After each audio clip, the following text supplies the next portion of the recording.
Welcome to Estonians in Tasmania. Today's video is where Jenny talks about her husband Victor Bergfield. The interviewers are Peter Krupp and Kitty Krupp.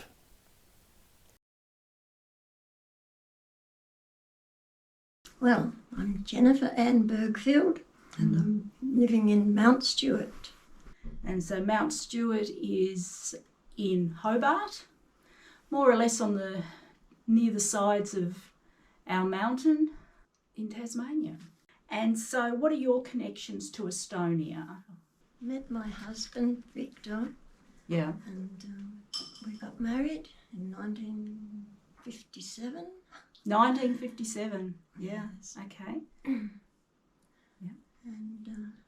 he was born in Narva on the 14th of September 1927. Okay. So he was 10 years older than I. And how did you meet? At a dance. Oh, how romantic. Lot of young people like going out to the dances and Yeah. weekends. And yes. Had he been here very long prior to you meeting him? It's quite a few years, I think. Yeah. So what was his English like? Quite good. Quite good, yeah. Yes. And what do you know of Victor's life in Estonia prior to coming out here? Oh, well, I think he had a happy family life time, and he had older sisters and a younger sister and brother, and he did well at school. I remember him getting an award for a good term's work, and it was a few days at Narva. I think that's a nice beach area, and like a camp or something, and he got to win an award, so he got to have a little trip there, and then in his school holidays he helped a farmer on a farm, and I suppose got paid in produce, butter and eggs and things perhaps, and I think a lot of young people did that there. Then, of course, when he was 16, the Germans were invading, and he was told to be at the rail station a certain day next morning, and he must be there. You had no choice. No, that was the Germans, and his mother took him to the station, and she said, "I wonder if I'll ever see him again." It'd be so frightening, wouldn't it? Yes. I mean, he's little more than a boy, Mm. and his mother not knowing if she'd see him again. Yes. So he was taken and put to work for the Germans.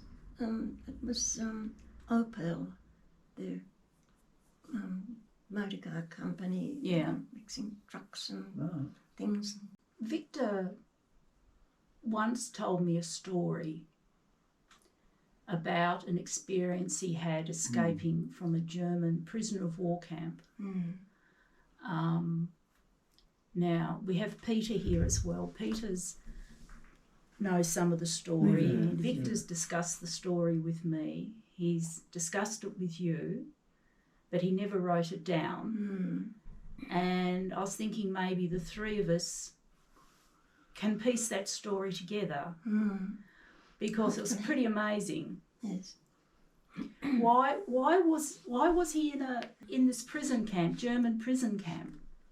Do you know? I don't know. Moved on all the time, and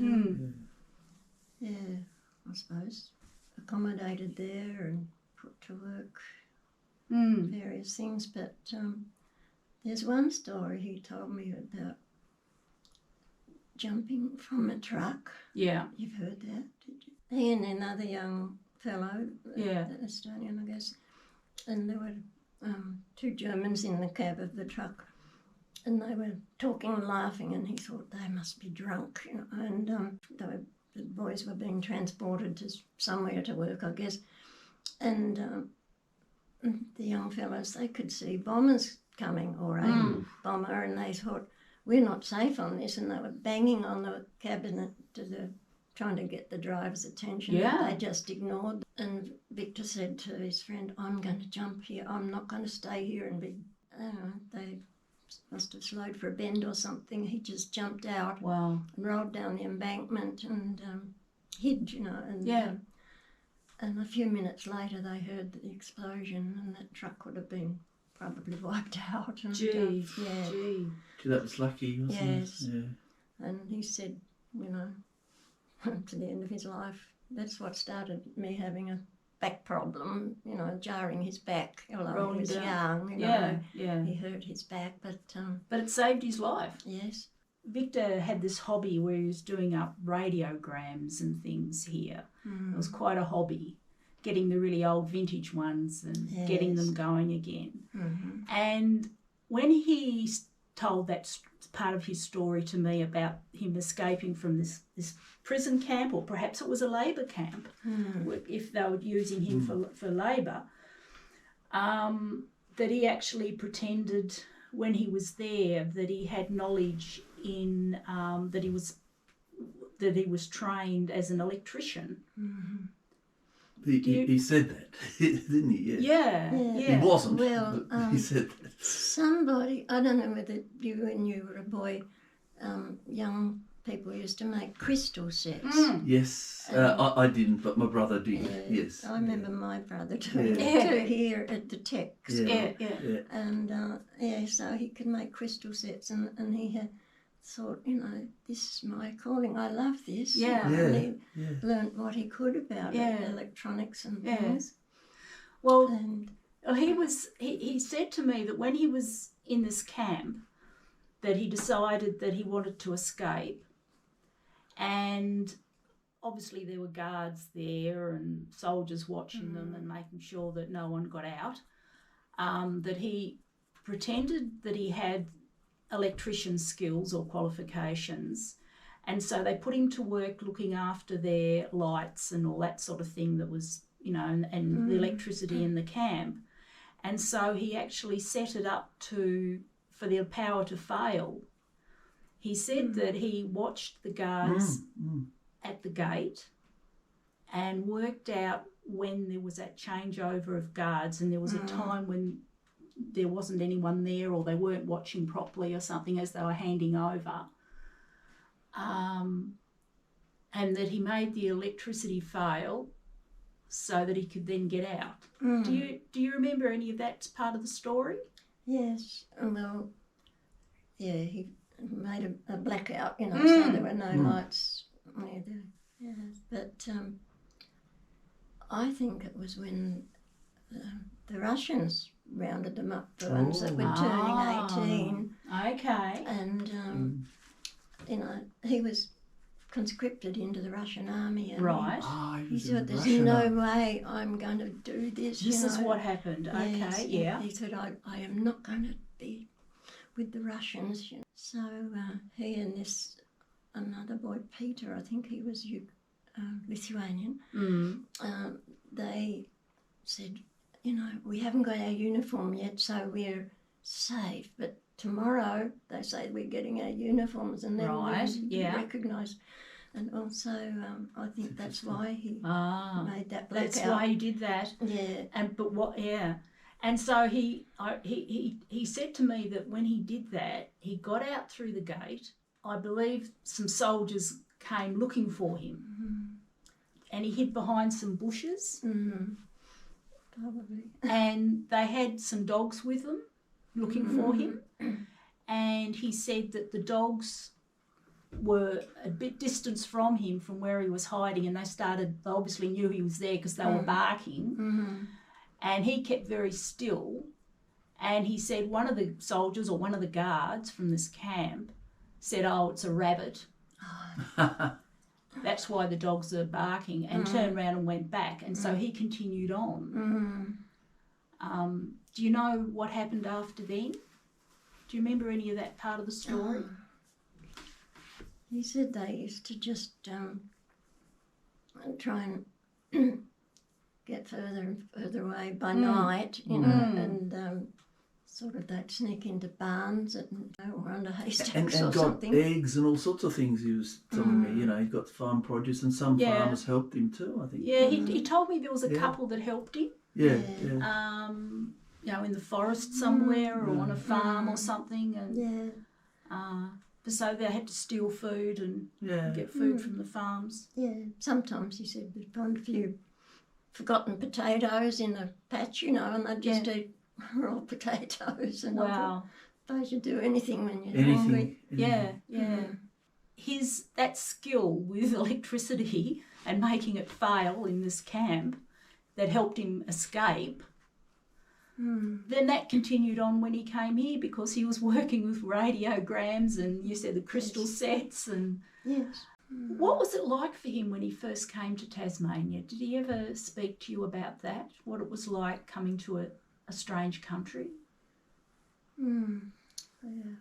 For one thing, he said they came on an Italian boat, and he said, I never wanted to eat spaghetti and tomato sauce again. That seemed to be all the food was based on. Yeah. But still, they had some nice times on the boat. You know, he had his 21st birthday the day they crossed the equator. Yes. And some of the crew, he said they had those bottles that are covered in straw, sort of woven straw, and some sort of wine or something or other. They actually celebrated his 21st. Fantastic. And they were shipped to Naples. They sailed from there and had to pick what they would like to do. You know, they described things, you know, if you want, you can go to Queensland and work in the cane fields, you know, the sugar cane. All tough work. And he thought, I've heard it very hot there and I'm not used to very hot, you know. And they said, well, you can go to Tasmania or Australia then, and Melbourne and so on. And so they were in the camp for a short while, and then they were brought down to work on a phone line from Zeehan, Burnie to Zeehan, wasn't there? And so on the sort of followed the train line, and that would have been hard work. Yeah, just camping in tents. Yeah. In the scrub, and moving along as they went, I suppose. To next, was scared because the snakes sometimes along the railway line, you know, sunning themselves or something, and he was petrified of snakes. I guess that's something you wouldn't have had to worry much about. No. In where in Estonia, are there any snakes in Estonia? I suppose I think they've got legless lizards. Yes, I think there are snakes. Yeah. One thing this triggers a memory for me is that the West Coast, of course, didn't have a road from Burnie to Zeehan, and the only way to go was to go by train. The railway line. And so the communications were along the railway line. Yeah. That was until the 1960s. So he obviously played a very important role. Played an important role there to helping construct the West Coast, as a lot of immigrants from the Baltic nations did. You know, there's stories of them being in the various, you know, hydroelectric schemes and participating at various different. So that sort of that connection in terms of building Tasmania's infrastructure, which is so important, was really, there was a huge participation by the Baltic people who do that. So so that's reminded me of that. And but what did he go on to do after that? Well, he got sick of the men. There were, you know, several other nationalities, and the powers that be, you know, gave them English type food, you know, and was sent to the kitchen, and you know, it's pretty boring, I suppose, just mince some sausages and bread and jam for breakfast and a cup of tea. the men started to complain. They said, we thought we'd get better fed in these camps after what we'd been through, you know, and we just don't want bread and jam for breakfast. We'd like eggs and bacon or something. And you know, I suppose the evening meal, and, you know, they were working hard and in the fresh air, and they got hungry. And he said, a German fellow would say, oh, I wish we had my food, you know, I like this, and, you know. And others would say, oh, I miss, you know, the cooking we had at home too, and not this boring diet and baked beans on toast and stuff. And and then he, you know, said he put his hand up to be a chef, and he didn't know anything much about cooking. But as they got along, you know, they saw a lot of rabbits, and somehow a couple of them acquired a gun, you know, from somewhere, maybe from a farmer or something, I don't know. And they'd shoot the rabbits, and then, you know, he'd skin them and roast them, and he said some of those fellas could eat a rabbit by themselves. I reckon. They were hungry. And so, but, you know, they'd still fuss about the food, and some, you know, maybe a Latvian fellow or something, or German, if you could make things like my mother made, and he said, well, you get me a cookery book and I will. And so somehow they've, you know, got hold of something, you know, the variation in the diet and so on.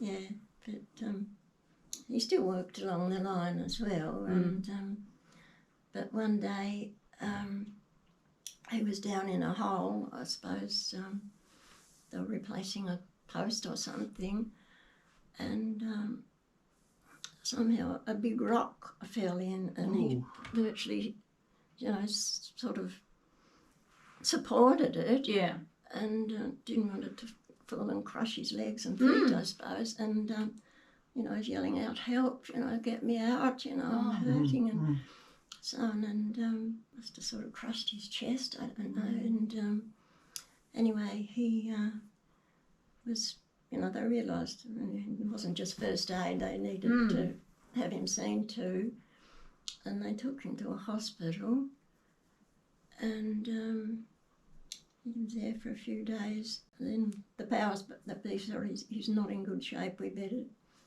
take him down to Hobart in an ambulance or something. So they put him in a ward out at St John's Park, and there were people there with tuberculosis. And, you know, eventually they said, now we know what's wrong with you, Victor, you've got TB, tuberculosis. Yeah, and that's like, he was amongst those people. So he was out there recovering from that, so that's how he got to Hobart. But there was a doctor, and I can't remember his nationality, but he was definitely a migrant, and he said, Victor, I've discovered a good cure for this, or, you know, tuberculosis, and he said it's not pleasant at all, but if you're game, I'll get you some of it. And what it was, the oil from the mutton birds. Yeah, it's pretty strong. Wow. He said if you could drink that and keep it down, he said that's what I've been, you know, told to use for healing. Well, isn't that interesting? TB, yeah. Before we got married, he said he'd go, there used to be a tuberculosis van, we called it TB, you know, where people were supposed to have a X-ray, you know, to make sure they didn't have. I even had to at Ogilvy High, I think. You know, they had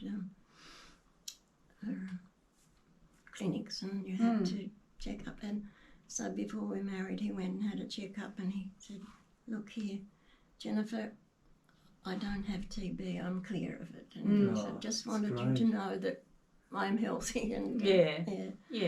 But when he said about, nobody wanted to drink that mutton oil, but he He did. And they used to somehow get to dances nearby, and, they, in these tents they didn't have anything much, so some of them, I suppose they were getting a small pay, and they were able to look for a second-hand gun or a little radio or something to pass the time. So what was he doing up until retirement? What was he doing up until till retirement time?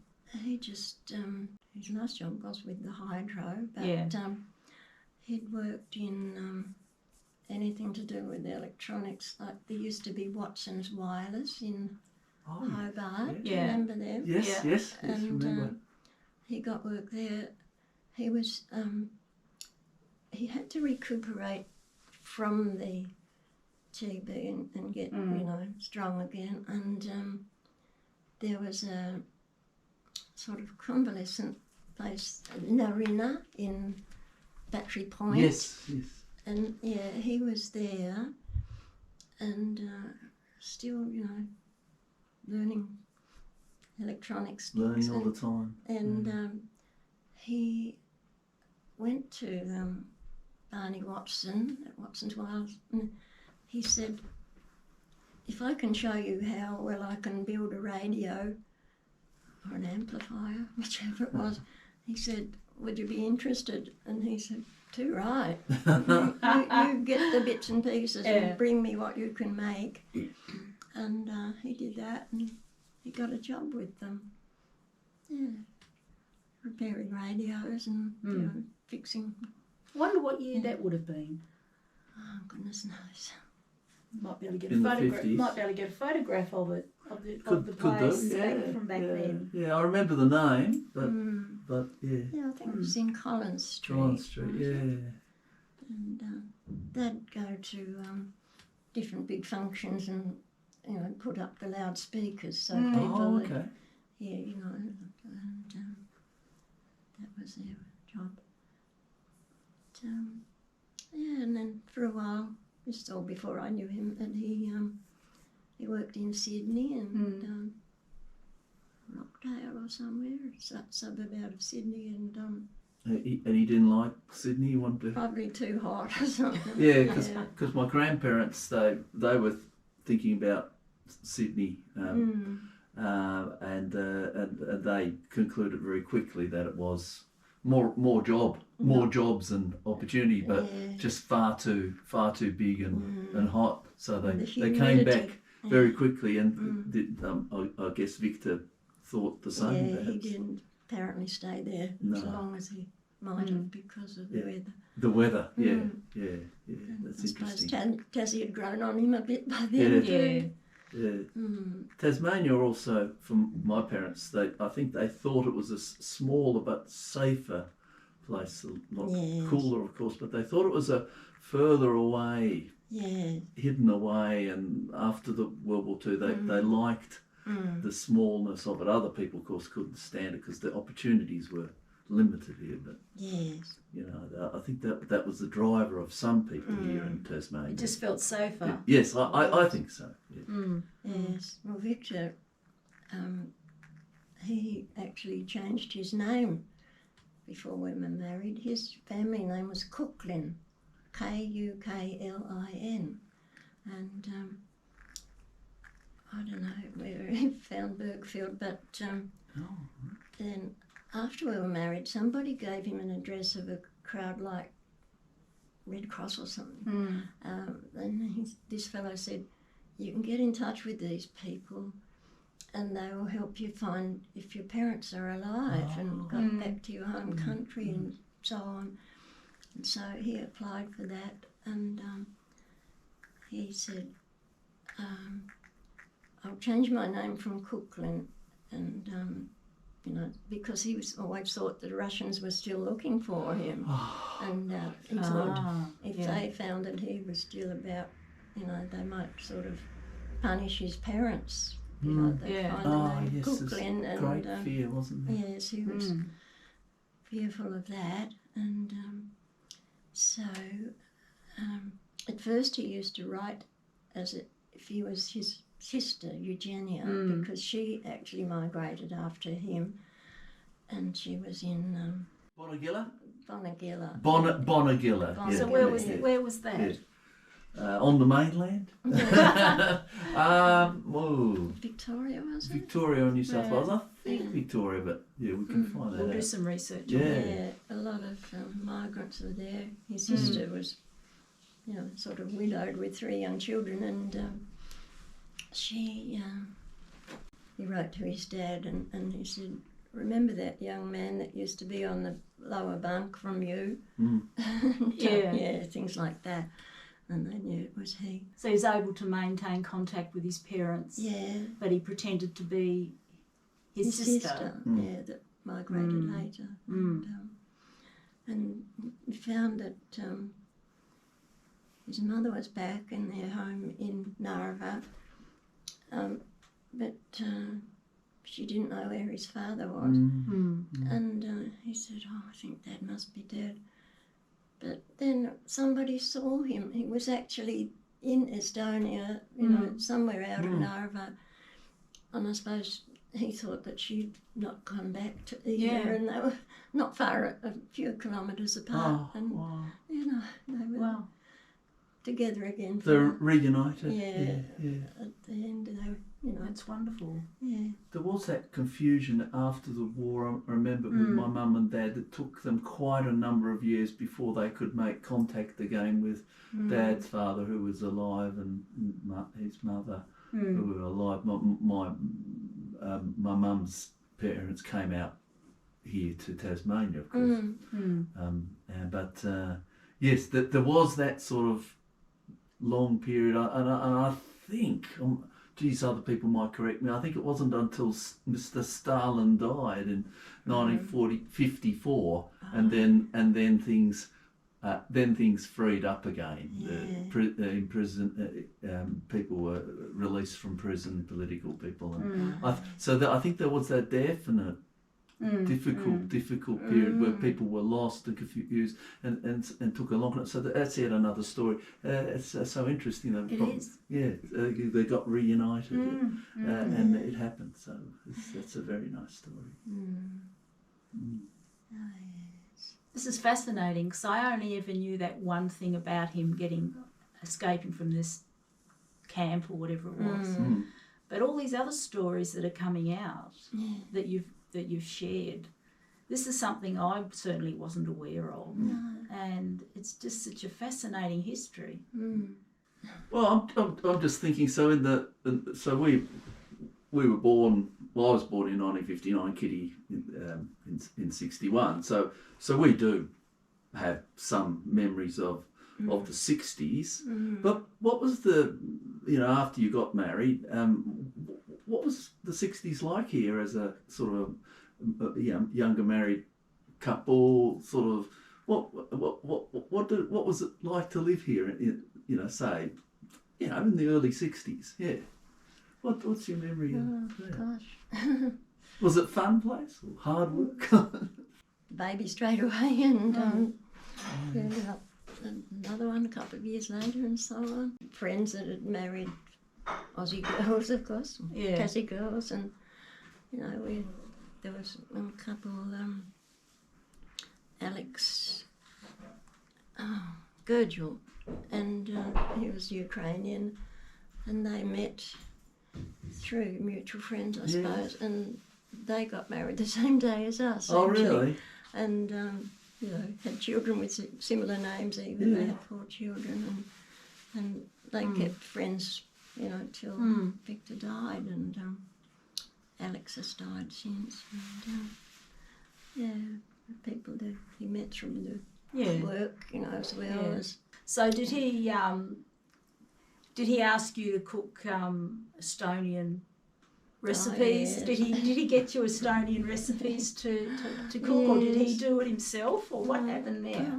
Yes, he would grumble sometimes about the food, and I had to learn to make borscht, beetroot soup and things like that, and my mother was a good cook, but I don't think I have to look after her, but did the best. He loved soup, and I think probably, you know, when they were young and so on, their mother made a lot of soup, and because it's warming in winter and so on. Yes. And so I always just had to make soup every week. And before he went to work, particularly his last job, that was with the hydro out at near Lambton Avenue. Oh, yes, there's depot there. Big yes. depot there.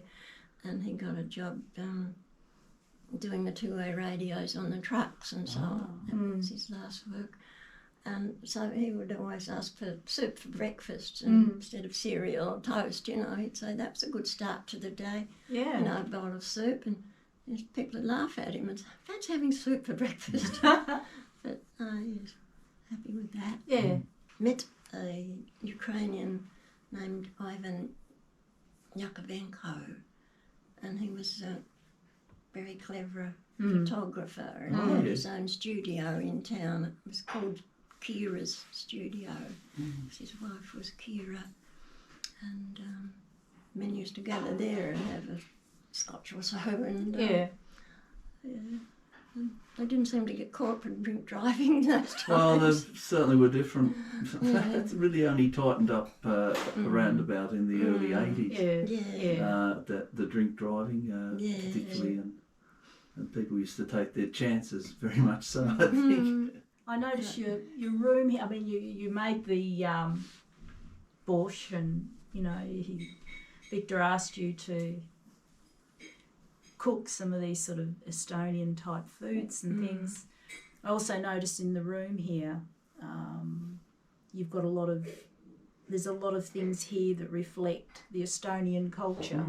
You know, more recent fond memories is when you and Victor used to host the Christmas time here for the association, and I remember, this obviously happened in recent times, but we got great, we had some really nice Christmases here, and that was a real highlight of the year. And we obviously go down to Greg's nowadays, but that was a fond memory. Oh, and some great Estonian food there too at your gatherings.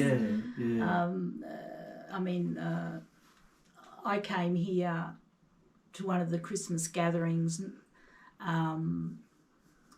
not long after I'd met Peter. Right, so that's in the early 90s. And so it was a big introduction for me to get to sample all this amazing food that I had never heard of, seen or tasted before. And it was a chance for me to meet all these people, and they were just so friendly. And the food, fabulous. And sitting out there in your garden was lovely, really nice. Yeah, that was because Evie Hanch. Oh, Evie used to have it down there.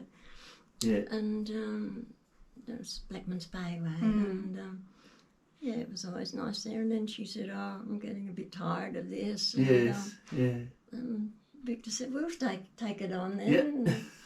We're more central than going to Blackman's Bay," and so we did.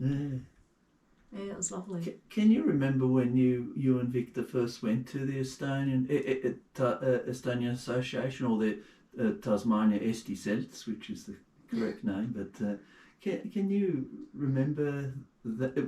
Did you always used to go, or I can't remember when you went? Or when I don't know when we started out. I could find out because I've got the financial records, which I will do. Gosh. He felt like some people treated him differently because his father wasn't Estonian. He was born in Mariel, which is in part of Russia, little province, and so his father somehow made his way to Estonia and stayed there, and and I don't know. he felt people treated him differently because of that. Some did, because that's in Russia, but his father, it's a different language and so on. And when we went to Estonia in 1991 or 93, we went twice, and he met distant cousins, and That'd be great. Yeah. Could he speak many different languages? Yeah. He learnt, of course, Russian because they had to then. And picked up German because being in Germany for a fair while, and being with other nationalities, picked up Polish and things. And of course, Estonian and English. Yeah. Yeah, he could rattle away in Polish and German and so on. And just young, I suppose, they pick up things more quicker. And more languages. It's a lot easier once you know one. We might leave it at that then. Yeah. And thanks. before you get up, I'd like to say thank you very, very much, because we've learnt so much about Victor and about you. And I just feel that it's been a real education.